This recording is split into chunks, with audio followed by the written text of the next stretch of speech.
ಹರೇ ರಾಮ್. ಶ್ರೀ ಮಹಾವಿಷ್ಣವೇ ನಮಃ. ಎಲ್ರಿಗೂ ಕೂಡ ಆತ್ಮೀಯ ವಂದನೆಗಳನ್ನು ಸಮರ್ಪಿಸ್ತಾ ಇದ್ದೇವೆ.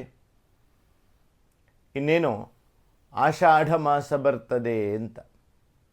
ಆಷಾಢ ಮಾಸ ಬಂದರೆ ಯಾವ ಪೂಜೆಯೂ ಮಾಡುವ ಹಾಗಿಲ್ಲ, ಯಾವ ವಿಶೇಷ ಕಾರ್ಯಕ್ರಮಗಳನ್ನು ಮಾಡುವ ಹಾಗಿಲ್ಲ ಅಂತ ನಮ್ಮ ತಲೆಯಲ್ಲಿ ಬಂದುಬಿಡುತ್ತೆ. ಆದರೆ ಈ ಆಷಾಢ ಮಾಸ ಅಂದರೆ ಏನು? ಯಾಕೆ ಈ ಆಷಾಢ ಮಾಸವನ್ನು ವಿಶೇಷವಾಗಿ ಆಚರಿಸ್ತಾರೆ ಅಂತ ಕೇಳಿದರೆ, ಹಿಂದಿನ ಕಾಲದಲ್ಲಿ ಈಗಿರುವಂತಹ ವ್ಯವಸ್ಥೆಗಳು ಯಾವುದೂ ಇದ್ದಿಲ್ಲ. ಸಂಚಾರಕ್ಕಾಗಿರಬಹುದು, ತಿನ್ನುವ ವಿಚಾರಗಳಿಗಾಗಿರಬಹುದು, ಎಲ್ಲವೂ ಕೂಡ ಪ್ರಕೃತಿಯನ್ನೇ ಅವಲಂಬಿಸಿಕೊಂಡು ನಾವು ಇರಬೇಕಾಗಿತ್ತು.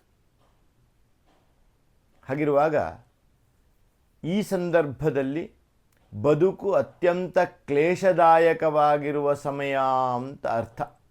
ಆಷಾಢ ಮಾಸ ಎನ್ನುವಂತಹದ್ದು ಅತ್ಯಂತ ವೃಷ್ಟಿ ಮಳೆಯಾಗುವಂತಹ ಸಮಯ, ರೋಗ ರುಜಿನಗಳೆಲ್ಲ ಹರಡುವಂತಹ ಸಮಯ, ಪ್ರಕೃತಿಯಲ್ಲಿ ಫಲಪುಷ್ಪಗಳು ಯಾವುದು ಆಗದೇ ಇರುವಂತಹ ಸಮಯ. ಹಿಂದಿನವರಿಗೆಲ್ಲ ಸಾಯ ಅಂದರೆ ಏನರ್ಥ? ಸಾಯ ಅಂದರೆ ಬೆಳೆ, ಬೇಸಾಯ. ಸಾಯ ಅಂದರೆ ಕೆಲಸ ಅಂತ, ಬೇಸಾಯ ಅಂದರೆ ಮುಗಿಯದ ಕೆಲಸ. ಹಿಂದಿನವರಿಗೆ ಈ ಭತ್ತದ ಕೃಷಿ ಎನ್ನುವಂತಹದ್ದು ಅತ್ಯಂತ ಪ್ರಮುಖವಾದಂತಹ ಉದ್ಯೋಗ ಆಗಿತ್ತು. ಹಾಗಿರುವಾಗ ಈ ಭತ್ತದ ಕೃಷಿ ಎನ್ನುವಂತಹದ್ದು ಮುಗಿಯದ ಕೆಲಸ. ಮೇ ತಿಂಗಳ ಅಂತ್ಯ ಆಗುವಾಗ ಗದ್ದೆಯನ್ನೆಲ್ಲ ಉತ್ತು ಸಮ ಮಾಡ್ತಾ ಇದ್ದರು. ಜೂನ್ ತಿಂಗಳಿಗಾಗುವಾಗ ಮಳೆ ಬರ್ತಾ ಇತ್ತು. ಭತ್ತವನ್ನು ಬಿತ್ತಿ ಸಸಿಯನ್ನು ಮಾಡ್ತಾ ಇದ್ದರು. ಪುನಃ ಅದನ್ನು ಕಿತ್ತು ಸರಿಯಾಗಿ ಗದ್ದೆಯನ್ನು ಉತ್ತು ಗೊಬ್ಬರವನ್ನು ಹಾಕಿ ಗಿಡಗಳನ್ನು ನೆಟ್ಟು ಬಿಡುತ್ತಾ ಇದ್ದರು. ಈ ಆಷಾಢ ಮಾಸ ಆಗುವಾಗ ಈ ಕೆಲಸ ಒಂದು ಹಂತ ಮುಗೀತಾ ಇತ್ತು. ಹಾಗಾಗಿ ಇನ್ನು 3 ತಿಂಗಳು ಕಳೆದಾಗುವಾಗ ಪುನಃ ಭತ್ತವನ್ನು, ಸಸ್ಯಗಳನ್ನು ಕಟಾವು ಮಾಡಿ, ಭತ್ತವನ್ನು ಬೇರ್ಪಡಿಸಿ, ಅದನ್ನು ಗಾಳಿಸಿ, ಅದನ್ನು ಕುಟ್ಟಿ ಅಕ್ಕಿಯನ್ನಾಗಿ ಮಾಡಿ, ಪುನಃ ಅದನ್ನು ಬೇಕಾದ ರೀತಿಯಲ್ಲಿ ಮುಡಿಕಟ್ಟಿ ಶೇಖರಿಸಿಡುವಂತಹದ್ದು. ಈ ರೀತಿಯಾಗಿ ವರ್ಷಪೂರ್ತಿ ಕೆಲಸ ಇರುವಾಗ ಸ್ವಲ್ಪ ವಿಶ್ರಾಂತಿಯನ್ನು ಸಿಕ್ಕುತ್ತಾ ಇದ್ದದಿದ್ದರೆ ಆಷಾಢ ಮಾಸ ಅಂತ ಕರೀತಿದ್ರು. ಆಗ ತಿನ್ನುವುದಕ್ಕೆ ಬೇಕಾದಂತಹ ಯಾವುದೇ ವಸ್ತುಗಳು ಪ್ರಕೃತಿಯಲ್ಲಿ ಇರುವುದಿಲ್ಲ. ಹಲಸು, ಮಾವು ಇದೆಲ್ಲವೂ ಕೂಡ ಮುಕ್ತಾಯದ ಹಂತವಾಗಿ ಬಂದು ಈ ಆಷಾಢ ಮಾಸ ಎನ್ನುವ ಸಂದರ್ಭದಲ್ಲಿ ತಿನ್ನುವುದಕ್ಕೆ ಬೇಕಾದಂತಹ ತರಕಾರಿಗಳು ಇನ್ನೂ ಆಗದೇ ಇರುವಾಗ ಹಿಂದಿನವರು ತೀರ್ಮಾನ ಮಾಡಿದರು, ಇಲ್ಲಿ ಕೂತ್ರೆ ಹೆಂಡತಿ ಮಕ್ಕಳನ್ನು ಸಾಕುವುದು ಕಷ್ಟ, ಅದರಿಂದ ಅವರನ್ನು ತವರು ಮನೆಗೆ ಕಳುಹಿಸುವುದು ಅಂತ ಮಾಡಿದರು. ಯಾಕೆ?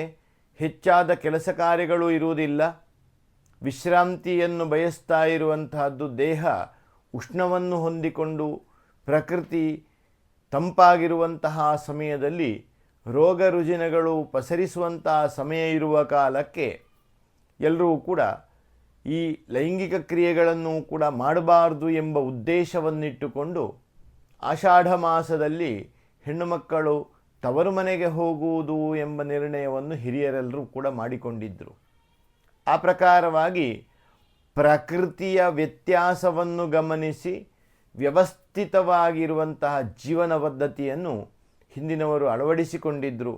ಆ ಕಾಲ ಎನ್ನುವಂತಹದ್ದು ರೋಗಗಳು ಪಸರಿಸದಂತೆ, ಯಾತ್ರೆಗಳನ್ನು ಮಾಡುವಾಗ ಮಳೆಯಿಂದಲೋ ಬೆಳೆ ಕೊಚ್ಚಿ ಹೋಗುವಂತಹ ಸಂದರ್ಭಗಳಿರುವುದರಿಂದ ನಡೀಲಿಕ್ಕೆ, ಹೋಗಲಿಕ್ಕೆ, ಬರಲಿಕ್ಕೆ ಆಶ್ರಯಗಳು ಬೇರೆ ಇರಲಿಲ್ಲ ಅವರಿಗೆ. ಪಾದಯಾತ್ರೆಗಳನ್ನೇ ಮಾಡಿಕೊಂಡು ಹೋಗಬೇಕಿತ್ತು. ಅಲ್ಲಲ್ಲಿ ಪ್ರವಾಹದ ಭೀತಿಗಳಿರುವುದರಿಂದ ಆ ಸಂದರ್ಭದಲ್ಲಿ ಹೆಚ್ಚಾಗಿ ಒಂದೇ ಕಡೆಯಲ್ಲಿ ಕುಳಿತು ವಿಶ್ರಾಂತಿಯನ್ನು ಪಡೆಯುವಂಥ ಪದ್ಧತಿ ಹಿಂದಿನ ಕಾಲದಲ್ಲಿ ಇತ್ತು. ಆದ್ದರಿಂದ ಫಲಪುಷ್ಪಗಳಿರಲಿಲ್ಲ, ಮಳೆ ವಿಪರೀತವಾಗಿ ಇದ್ದದ್ದರಿಂದ ಮನೆಗಳಲ್ಲಿ ಪೂಜೆಗೆ ಬೇಕಾದಂಥ ವ್ಯವಸ್ಥೆಗಳನ್ನು ಮಾಡಿಸಲಿಕ್ಕೆ ಸಾಧ್ಯ ಇಲ್ಲ ಇತ್ಯಾದಿಯಾದ ಕಾರಣಗಳನ್ನಿಟ್ಟುಕೊಂಡು ಆ ಕಾಲದಲ್ಲಿ ಆಷಾಢ ಮಾಸದಲ್ಲಿ ದೇವತಾ ಕಾರ್ಯವನ್ನು ಮಾಡುವುದಕ್ಕಿಲ್ಲ ಅಂತ ನಿರ್ಣಯ ಮಾಡಿದ್ದೇ ಹೊರತು ಪ್ರಕೃತಿಯಲ್ಲಿ ಪುಷ್ಪಗಳಿದ್ದುಕೊಂಡು ಫಲಗಳಿದ್ದುಕೊಂಡು ಸಮಯ ಇದ್ದುಕೊಂಡಿದ್ದರೆ ಎಲ್ಲರೂ ಕೂಡ ಆಷಾಢ ಮಾಸದಲ್ಲಿ ಯಾಕೆ ಮಾಡಬಾರ್ದು ಅಂತ ಕೇಳಿದರೆ ಪ್ರತ್ಯೇಕವಾಗಿ ಈ ಆಷಾಢ ಮಾಸದಲ್ಲಿ ಆಟಿ ತಿಂಗಳು ಅಂತೇನು ಕರೀತಾರೋ ಎಲ್ಲ ಮನೆಗಳಲ್ಲಿಯೂ ಕೂಡ ಪೂರ್ವಕಾಲದಲ್ಲಿ ದುರ್ಗಾ ನಮಸ್ಕಾರ ಪೂಜೆ ಅಂತ ನಡೀತಾ ಇತ್ತು. ಈಗಲೂ ಕೂಡ ಹಲವಾರು ಕಡೆಯಲ್ಲಿ ನಡೀತಾ ಇದೆ. ಆದರೆ ನಾವಿವತ್ತು ಆಷಾಢ ಮಾಸದಲ್ಲಿ ಪೂಜೆ ಮಾಡಬಾರ್ದು ಎಂಬ ನಿಯಮವನ್ನು ಇಟ್ಟುಕೊಂಡಿದ್ದೇವೆ ಬಿಟ್ಟರೆ ಯಾಕೆ ಮಾಡಬಾರ್ದು, ಹಿಂದಿನ ಕಾಲದ ಪರಿಸ್ಥಿತಿ ಯಾವುದಿತ್ತು ಎಂಬಂಥದ್ದನ್ನು ಗಮನಿಸಿಕೊಳ್ಬೇಕು. ಆವಾಗ ಮನೆಯಲ್ಲೇ ಅಂತರ್ಮುಖಿಗಳಾಗಿರುವಂಥ ಸಂದರ್ಭದಲ್ಲಿ ದೇವತಾ ಅನುಷ್ಠಾನಕ್ಕೋಸ್ಕರವಾಗಿ 12 ದಿವಸಗಳ ಕಾಲ ದುರ್ಗಾ ಪೂಜಾರಾಧನೆ ಇತ್ಯಾದಿ ಪದ್ಧತಿಗಳು ಆ ಕಾಲದಲ್ಲೂ ಇತ್ತು, ಈಗಲೂ ಕೂಡ ಹಲವರು ಅದನ್ನು ನಡೆಸಿಕೊಂಡು ಬರ್ತಾ ಇದ್ದಾರೆ. ಅದರಿಂದ ಆಷಾಢ ಮಾಸ ಎನ್ನುವಂತಹದ್ದು ಕೆಟ್ಟ ಮಾಸ ಅಲ್ಲ, ಆಷಾಢ ಮಾಸ ಎನ್ನುವಂತಹದ್ದು ಪೂಜೆ ಮಾಡದೇ ಕೂರಬೇಕಾದ ಮಾಸಗಳಲ್ಲ, ಆಷಾಢ ಮಾಸದಲ್ಲಿ ಯಾವುದೇ ವ್ರತಾಚರಣೆಗಳನ್ನು ಮಾಡಬಾರ್ದು ಎಂಬಂತಹದ್ದೇನೂ ಇಲ್ಲ. ಹಿಂದಿನ ಕಾಲ ಪರಿಸ್ಥಿತಿಗನುಗುಣವಾಗಿ ಆಷಾಢ ಮಾಸದಲ್ಲಿ ಮಾಡುವುದಕ್ಕೆ ಕಷ್ಟ ಸಾಧ್ಯವಾದದ್ದರಿಂದ ಈ ಸಂದರ್ಭದಲ್ಲಿ ಪೂಜೆಗಳು ಪುನಸ್ಕಾರಗಳು ಬೇಡ ಎನ್ನುವಂಥ ನಿಯಮಗಳನ್ನು ಮಾಡಿದರೆ ಹೊರತು ಯಾವುದೇ ಕೆಟ್ಟ ಮಾಸ ಎನ್ನುವ ಉದ್ದೇಶಕ್ಕೋಸ್ಕರವಾಗಿ ಅಲ್ಲ. ವಿಶೇಷವಾಗಿ ಆಷಾಢ ಮಾಸ ಎನ್ನುವಂಥದ್ದು ಶ್ರೇಷ್ಠ ಮಾಸವೇ ಹೌದು. ಆದ್ದರಿಂದ ಎಲ್ಲರೂ ಕೂಡ ಈ ಕಾಲದಲ್ಲಿ ಆದಷ್ಟು ಭಗವಂತನ ಧ್ಯಾನವನ್ನು ಮಾಡಿಕೊಂಡು ಪ್ರಕೃತಿಯಲ್ಲಿ ಎಲ್ಲರಿಗೂ ಒಳ್ಳೆಯದಾಗಲಿ ಎಂಬಂಥ ಆಶಯವನ್ನು ಹೇಳಬೇಕು, ತಿಳಿಸಬೇಕು ಎಂಬುದಾಗಿ ನನ್ನದೊಂದು ಪ್ರಾರ್ಥನೆ. ಎಲ್ರಿಗೂ ಒಳ್ಳೆಯದಾಗಲಿ.